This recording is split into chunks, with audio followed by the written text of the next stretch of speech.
Bonjour à tous et à toutes, c'est le moment de notre temps ECL chez soi. Lors de la précédente vidéo, nous avions partagé un texte que je voudrais revoir avec vous maintenant. Il se trouve en Jean chapitre 20, verset 19 au verset 22. Après avoir ainsi parlé, il lui dit « Suis-moi ». Pierre se retourna et vit venir à leur suite le disciple que Jésus aimait, celui qui pendant le souper s'était penché sur la poitrine de Jésus et avait dit « Seigneur, qui est celui qui te livre ?» En le voyant, Pierre dit à Jésus « Et celui-ci, Seigneur, que lui arrivera-t-il » Jésus lui dit « Si je veux qu'il demeure jusqu'à ce que je vienne, que t'importe, toi, suis-moi. » Il est important de dire que de grandes bénédictions, des bénéfices, sont pour ceux et celles qui décident de suivre Jésus de tout leur cœur. Cependant, il se peut que nous soyons bloqués.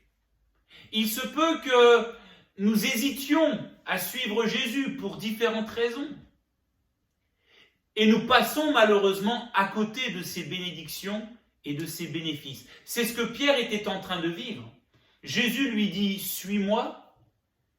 Et Pierre est en train de se comparer. Pierre est en train de laisser parler son ego. Et il met le frein dans sa décision de suivre Jésus. Et Jésus l'interpelle en lui disant « Mais ne laisse pas ton orgueil, ne laisse pas ton ego, ne te compare pas aux autres, parce que cela va t'empêcher de me suivre et tu vas passer à côté des bénédictions, des bénéfices que j'ai pour ta vie. » Et cet appel, il est encore pour nous aujourd'hui. Suivre Jésus amène des bénéfices, des bénédictions si importantes pour nos vies. J'aimerais détailler avec vous 3 des bénéfices quand nous suivons Jésus. Je suis libéré de mon passé quand je suis Jésus. J'ai la vie éternelle quand je suis Jésus. Et je réussis dans ce que j'entreprends quand je décide de suivre Jésus. Le premier, quand je marche à la suite de Jésus, je suis libéré de mon passé. C'est une vérité qui est notée dans la parole de Dieu. Il est écrit ceci, celui qui est en Christ, il est une nouvelle créature. Les choses anciennes sont passées, voici tout est devenu nouveau. Je suis triste quand je vois des hommes, des femmes qui se disent chrétiens et qui pourtant continuent de vivre avec l'emprise de leur passé, avec le poids de leur passé et la culpabilité qui va avec.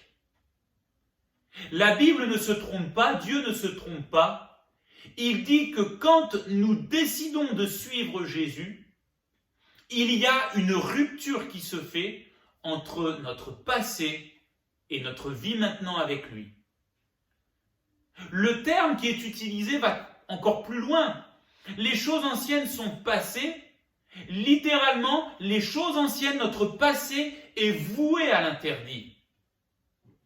Dans l'Ancien Testament, quand une ville était réduite à feu et à sang, Dieu demandait à ce qu'elle soit vouée à l'interdit, c'est-à-dire qu'elle était condamnée. Plus personne n'avait le droit d'y entrer pour aller prendre des choses. Plus personne n'avait le droit de s'y attarder, sous peine de grandes souffrances. Et c'est ce que Jésus dit.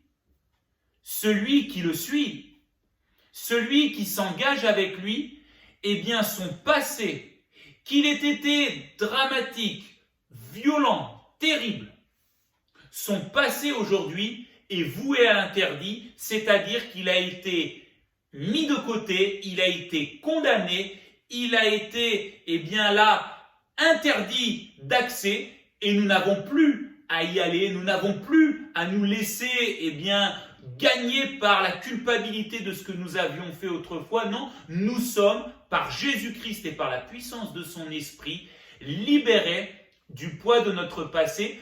Quand nous donnons notre vie à Jésus, une nouvelle vie commence, une nouvelle vie avec Jésus, une vie d'enfant de Dieu.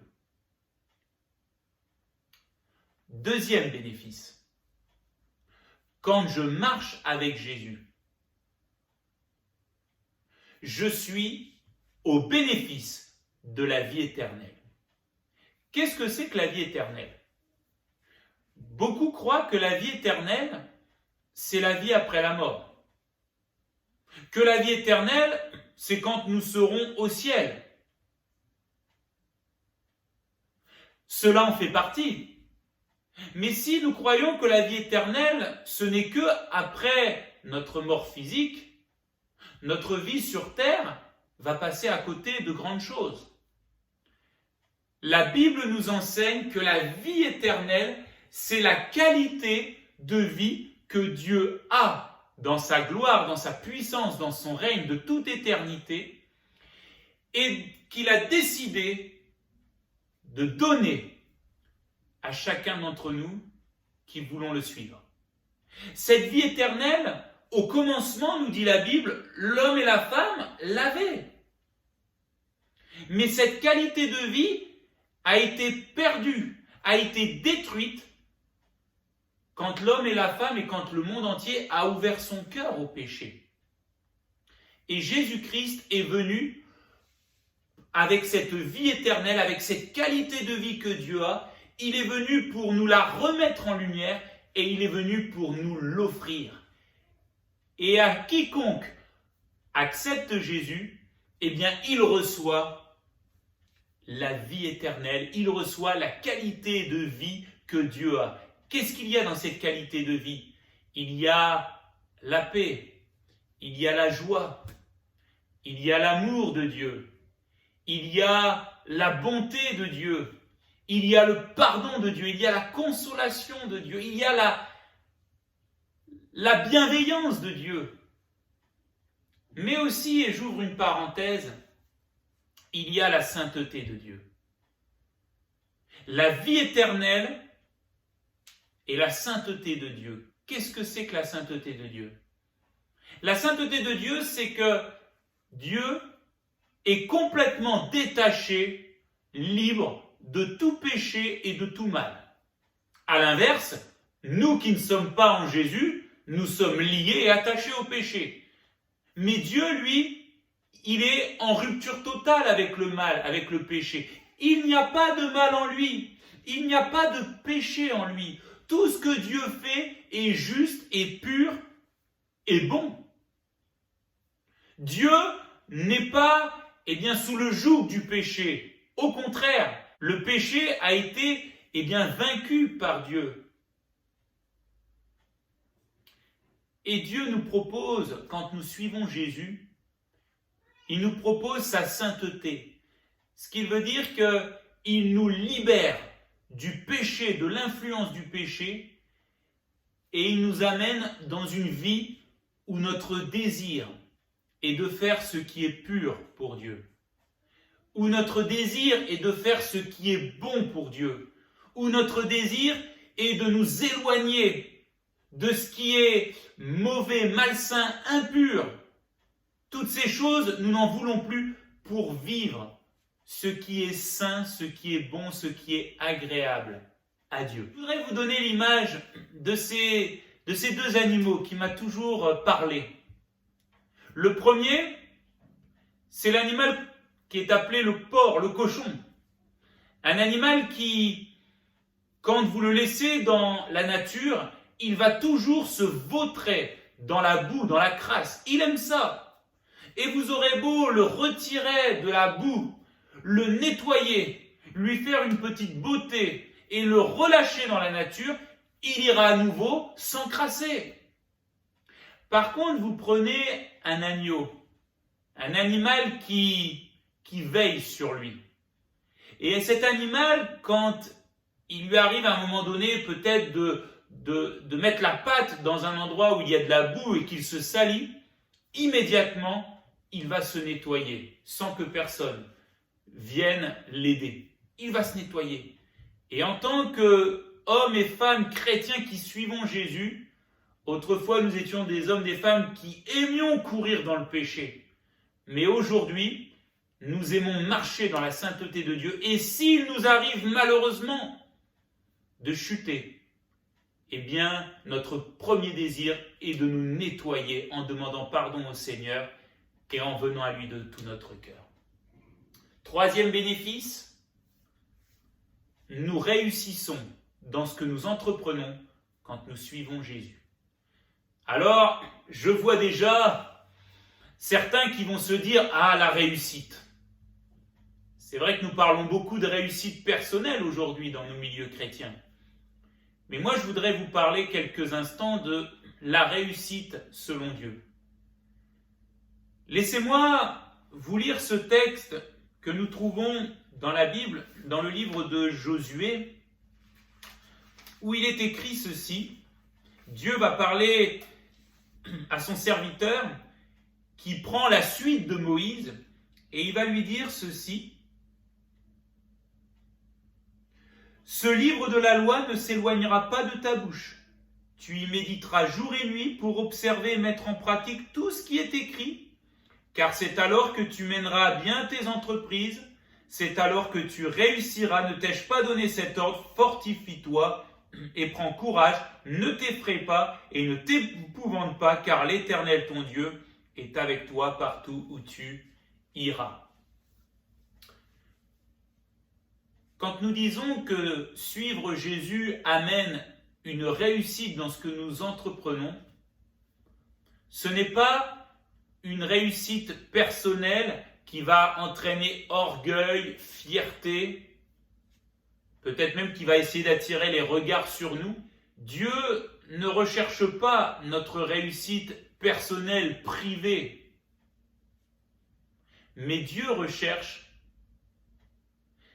la réussite, la gloire de son nom au travers de nous. Je m'explique. Josué doit conduire le peuple et Dieu lui dit, si tu marches avec moi, si tu m'obéis, si tu suis ce que je vais te dire, alors ne t'inquiète pas, les projets que j'ai pour toi, les plans que j'ai pour toi vont s'accomplir et tu vas réussir, c'est-à-dire que tu vas voir ma gloire dans ta vie, tu vas voir ma gloire dans mon peuple et tu vas voir ma gloire autour de vous. Aujourd'hui, nous réussissons dans ce que nous entreprenons quand nous suivons Jésus. Pourquoi? Parce que nous obéissons à Jésus. Et parce que dans cette marche avec lui, il nous communique sa volonté, il nous communique ses projets, il nous communique ses desseins, et notre désir est de vivre ses projets, ses desseins, le but qu'il a pour nos vies. La réussite selon Dieu, c'est la gloire de Dieu en nous et au travers de nous. Je ne sais pas pour vous, mais rien que ces trois bénéfices me donnent envie de suivre Jésus et d'aller jusqu'au bout avec lui. Est-ce qu'on peut prier quelques instants? Jésus, merci pour cet appel qui depuis 2000 ans résonne. Toi, suis-moi. Et je veux te prier afin que aucun d'entre nous ne soit bloqué, ne soit comme paralysé dans cette décision importante, mais que nous puissions choisir encore de te suivre. Et peut-être que nous l'avons fait il y a quelques années, il y a quelques temps, mais simplement de nous réengager tout à nouveau avec toi.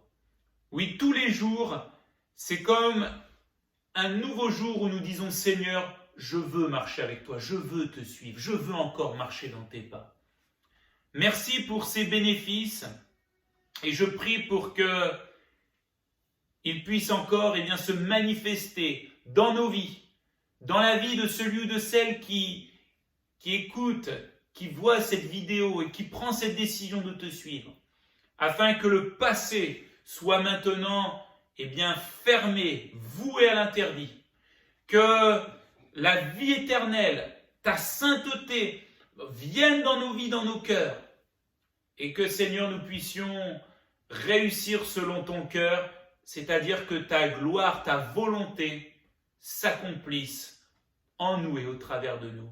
Merci pour tout, Jésus. Amen. Amen.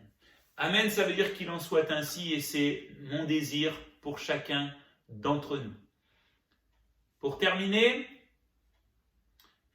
si vous voulez voir cette vidéo, revoir les vidéos, notre chaîne YouTube est à votre disposition, Église de Cavaillon-Luberon, ECL.